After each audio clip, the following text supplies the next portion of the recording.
welcome back to Geology Aspirant YouTube channel. So today we will be going to discuss about the interior of the earth. Today the video is video number 3 or lecture number 3. We will be going to see more concept regarding interior of the earth. So in previous video हमने introduction part में थोड़ा सा कहीं ना कहीं देखा था, geothermal gradient देखा था, हीट फ्लो भी देखा था। तो आज हम डिवीजन और क्रस्ट के ऊपर देखेंगे। देन अपकमिंग वीडियोज में we will cover next topics. ठीक है, वीडियो को लेंदी नहीं करेंगे आज, ऑल ऑफ यू सजेस्टेड। तो पार्ट पार्ट में हम ये देख रहे हैं। तो ये सब चीज़ हमने देख लिया था, हीट फ्लो वगैरह, conduction, convection, advection. So today directly we are doing division. So interior of the earth जो है उसका हमने डिवीजन किया है। ठीक है, डिपेंडिंग अपॉन द फैक्टर्स या फिर डिपेंडिंग ऑन सम बेसिस हमने उसको क्लासीफाई किया या फिर डिवाइड किया। बट वो क्या क्लासीफाई किया, किस बेसिस पे क्लासीफाई किया, वन बाय वन हर एक चीज़ हम देखेंगे। But before going to that, one thing I want to make you clear कि अगेन मैं इससे पहले ही बोला था कि डायरेक्ट मेथड एक है और इनडायरेक्ट मेथड एक है। So direct method is not possible हुआ है because due to the fact of geothermal gradient. जैसे जैसे आप अर्थ सरफेस से नीचे जाओगे टेम्परेचर बहुत ज़्यादा इंक्रीज करता है और इसका डेप्थ है 6371। अगर हम इन एन एवरेज देखें 25 डिग्री सेल्सियस पर किलोमीटर टेम्परेचर इंक्रीज करता है। तो आप इस पर अगर 25 मल्टीप्लाई करते हो, you can imagine how much temperature it will be in the Celsius. So it is not possible for a normal people or for anyone to do direct observation. Direct observation means this is the earth, हम यहाँ पर से direct digging करेंगे और यहाँ centre पे आएंगे और हम बताएंगे क्या कहाँ पर है। ऐसा पॉसिबल ही नहीं है। ठीक है, so don't even imagine this type of thing. ठीक है, not possible due to the geothermal gradient. ठीक है, तो बट इंसान अभी तक 12 किलोमीटर तक ही गया, इससे ज़्यादा वो कर ही नहीं पाया, मतलब होल्ड करके आ ही नहीं पाया हुआ है। Due to that fact is geothermal gradient temperature इतना ज़्यादा इंक्रीज करता है, वहाँ पर कोई मशीन वगैरह उतना ज़्यादा टेम्परेचर को रजिस्ट करने के लिए, उस टेम्परेचर पर वर्क करने के लिए वो पॉसिबल ही नहीं है। ठीक है, मशीनरी वर्क पॉसिबल ही नहीं, इतना ज़्यादा टेम्परेचर पर वर्क, वो मेल्ट ही हो जाएगा। ठीक है, देन हाउ वी नो कि हाँ क्रस्ट है, मेंटल है, और ये पता कैसे चला? That is the reason of indirect method. Indirect method क्या है? यहाँ पे हम क्या करते हैं, कुछ सरफेस या फिर बॉडी वेव को नीचे भेजते हैं, मतलब वेव को हम नीचे भेजते हैं। इफ़ दिस इज द यहाँ पे हम देखते हैं, if this is the surface of the अर्थ, तो यहाँ पे हम क्या करेंगे, हमारा एक स्टेशन रहता है, वेब स्टेशन, या फिर यहाँ पर हम जो भी वेब का स्पीड वगैरह देखते हैं। तो यहाँ पर से हमने क्या किया, वेब को यहाँ पर हमने प्रोपागेट किया। तो ये प्रोपागेट करने के बाद यहाँ पर पी वेब हमने भेजा, एस वेब भेजा। तो इसका बिहेवियर क्या है, पी वेब का वेलोसिटी क्या है, in particular response to of the in particular layer due to the response, मतलब जो भी लेयर है उसका लेयर के रेस्पॉन्स से उसका बिहेवियर क्या है। क्या पी वेब बहुत स्पीड जा रहा है, क्या एस वेब वहाँ पर पार नहीं हो रहा है। एंड पी और एस वेब का एक प्रॉपर्टी क्या है, P wave travel in all media but S wave will travel only in solid. ठीक है, if there will be a liquid media then S wave नहीं जाएगा। if there will be a you can say yes gaseous media then S wave नहीं जाएगा, only it will go in the solid media. that means नीचे अगर कहीं पर भी S wave नहीं जाता है, we can directly say there is a liquid or solid liquid or gaseous media rather than solid media, but P wave penetrate in all the regions. So according to the behaviour of P wave and S wave कैसा behave कर रहा है, उसका velocity क्या है, ठीक है, उसका ट्रैवल टाइम क्या है, कितना टाइम में वो रिटर्न आ रहा है, अकॉर्डिंग टू दिस उसके बाद हम देखते हैं कि हाँ कि इसका डेंसिटी क्या होगा। एंड वेव का जो velocity of P wave depending upon the rigidity. Rigidity means how the material is compacted, एक मटेरियल कितना ज़्यादा कॉम्पैक्ट है या फिर लूज है। ठीक है, अकॉर्डिंग टू दैट। तो rigidity directly proportional to the velocity of P wave, directly proportional to the rigidity.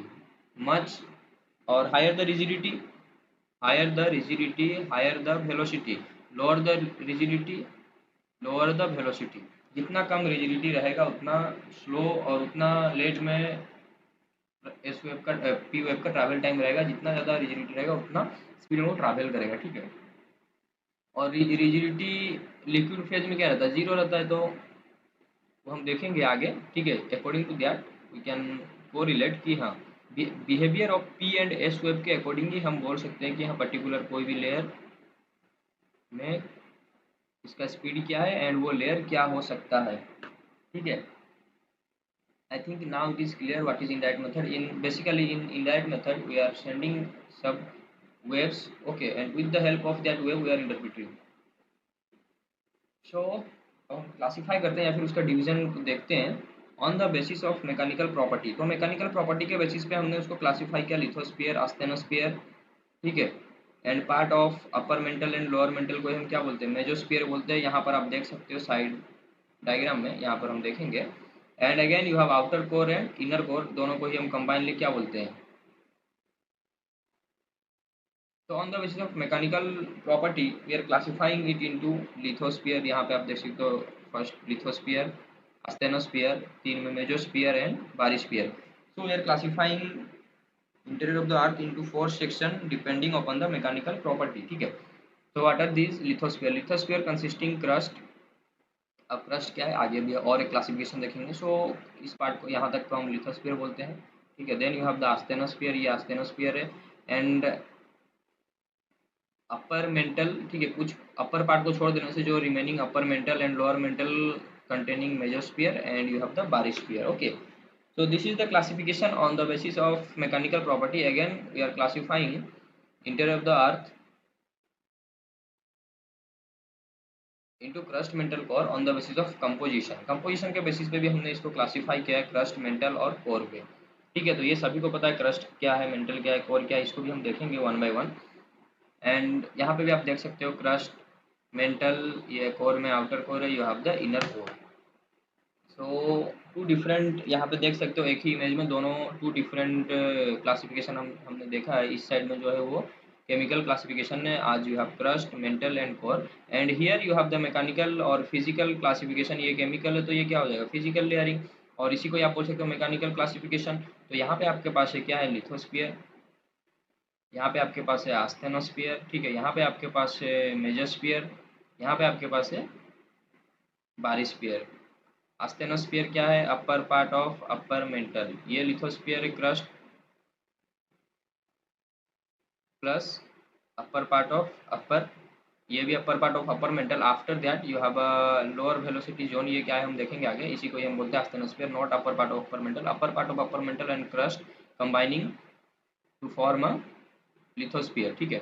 जिसको आप प्लेट बोलते हो, प्लेट टेक्टोनिक थ्योरी वगैरह जो भी प्लेट मूव करता है वही लिथोस्फेरिक प्लेट ही हम उसको बोलते हैं। Then mesosphere you have the upper mantle and lower mantle except the upper part, okay. Asthenosphere के बाद जो remaining upper part of the upper mantle का जो भी पार्ट है वो plus lower mantle is forming mesosphere, and you have outer core and inner core which is forming barysphere. So this is the classification on the basis of composition and on the basis of mechanical property. So again ये और एक classification है, ये classification भी दिया गया है, ठीक है। ये हम बोलते हैं इसको बुलेन का मॉडल बोलते हैं, ठीक है। तो ये है क्या, तो उसने भी क्लासिफाई किया है अर्थ को इनटू डिफरेंट डिफरेंट लेयर्स। सो 0 से 33 किलो हम जानते हैं वो कितना है, 6371 इसका डेप्थ है, रेडियस है up to the inner core.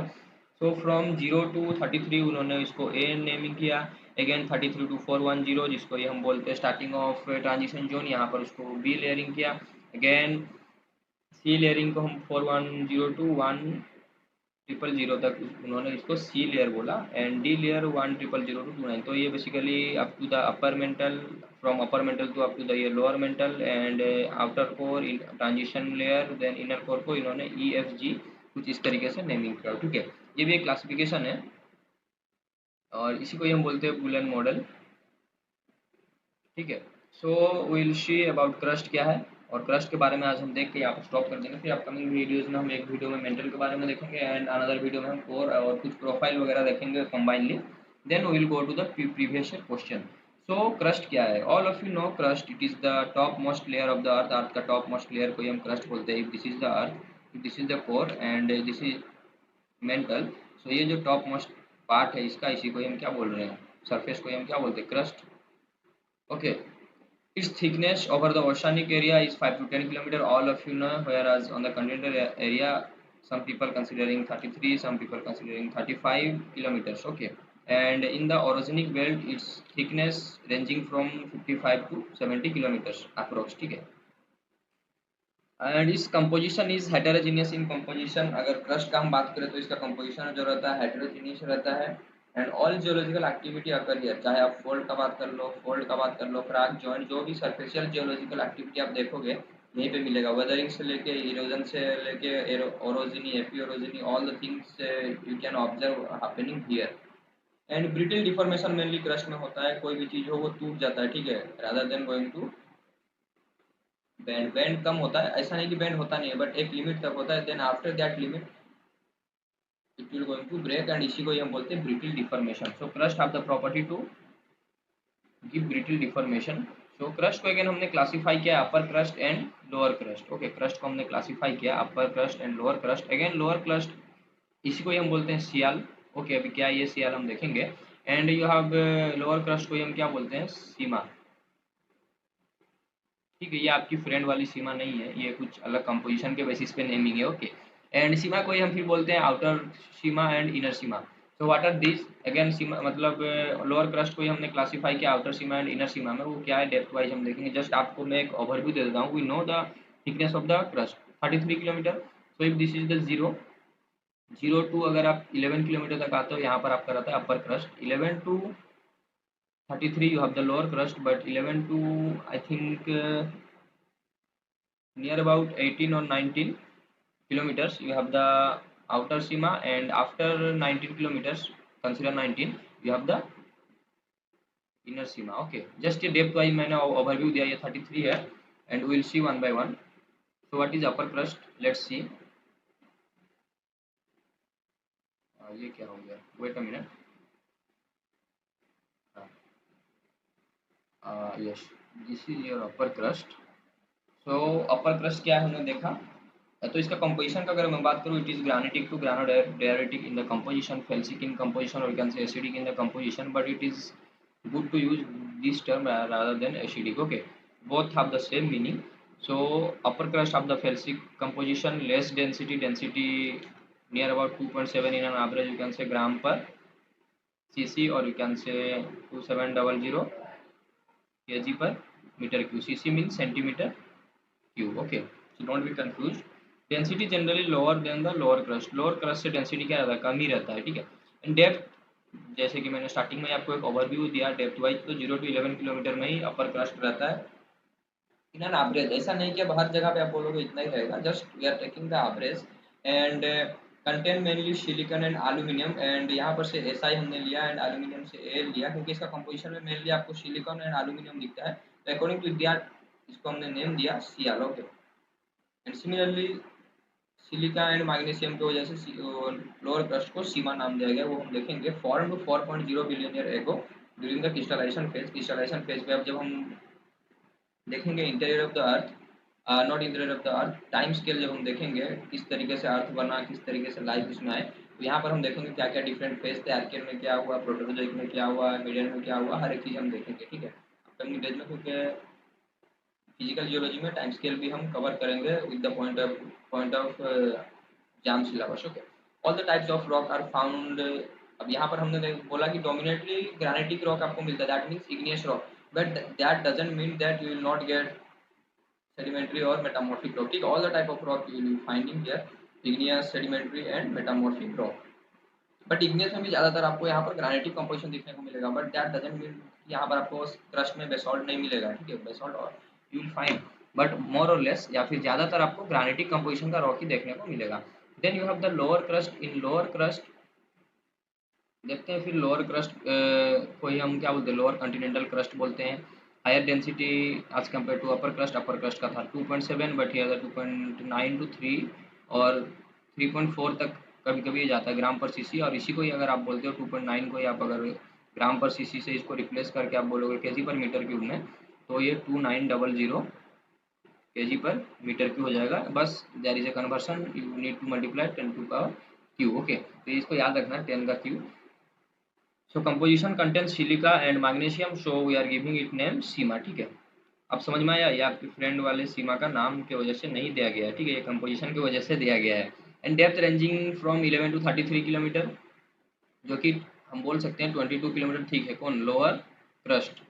And upper crust का थिकनेस क्या था, 11 किलोमीटर्स, ठीक है। Rocks are of basaltic composition, तो यहाँ पर जो रॉक मिलता है basaltic. In lower crust you have the rock of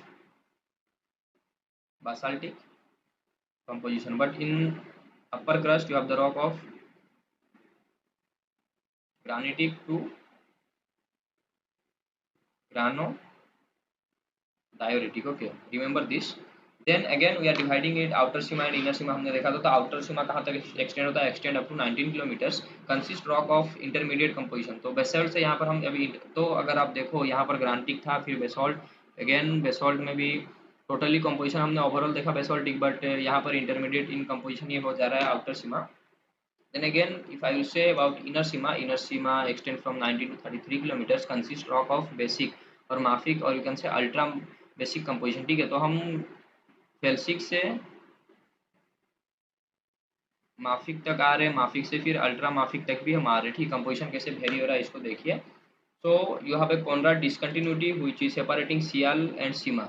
so sial क्या है, all of you know, silica and alumina जो कि अपर क्रस्ट का कंपोजिशन है, एंड सीमा क्या है, सिलिका एंड मैग्नीशियम जो कि लोअर क्रस्ट का। तो इसको कौन सेपरेट कर रहा है, एक discontinuity, that is your Conrad discontinuity. So we can say upper and lower crust separated by means of Conrad discontinuity. Why this is known as discontinuity, क्योंकि यहाँ पर से जो भी मतलब यहाँ पर जब हमने वेलोसिटी प्रोपागेट किया था, P wave and S, not velocity, P wave and S wave जब प्रोपागेट किया था, तो यहाँ पर वेलोसिटी कुछ डिफरेंट था, या फिर जो भी डेंसिटी वगैरह जो भी रॉक का प्रॉपर्टी डिफरेंट था, बट एट दैट पॉइंट और at that depth near about 11 kilometre, यहाँ पे क्या हुआ, यहाँ पर कहीं ना कहीं वेलोसिटी या फिर डेंसिटी ऑफ द रॉक में चेंजेस आए, मीन्स यहाँ पर कहीं ना कहीं कंटिन्यूटी जो वेलोसिटी का चल रहा था वो ब्रेक हुआ। सो इसीलिए हम इसको बोलते हैं डिसकंटिन्यूटी। यहाँ पर से कहीं ना कहीं कुछ डिफरेंट आपको देखने को मिल रहा है, ऑब्जर्वेशन कुछ डिफरेंट है। सो यहाँ पर एक बाउंड्री हम कंसिडर करते हैं कि जो कि सेपरेट कर रहा है अपर एंड लोअर क्रस्ट को, and that boundary is nothing but your Conrad discontinuity. इसीलिए हम इसको डिसकंटिन्यूटी बोलते हैं, कंटिन्यूटी में कहीं ना कहीं ब्रेक आया। ठीक है, डिसकंटिन्यू हुआ कोई चीज़, क्योंकि वेलोसिटी कहीं ना कहीं एक पर्टिकुलर रेंज में जा रहा था, बट या फिर डेंसिटी एक पर्टिकुलर रेंज में था, इसके बाद डेंसिटी वेलोसिटी दोनों चेंज हो गया। Located at the depth of 11 kilometre, all of you know it is second order discontinuity. Second order discontinuity क्या है, फर्स्ट ऑर्डर डिसकंटिन्यूटी क्या है।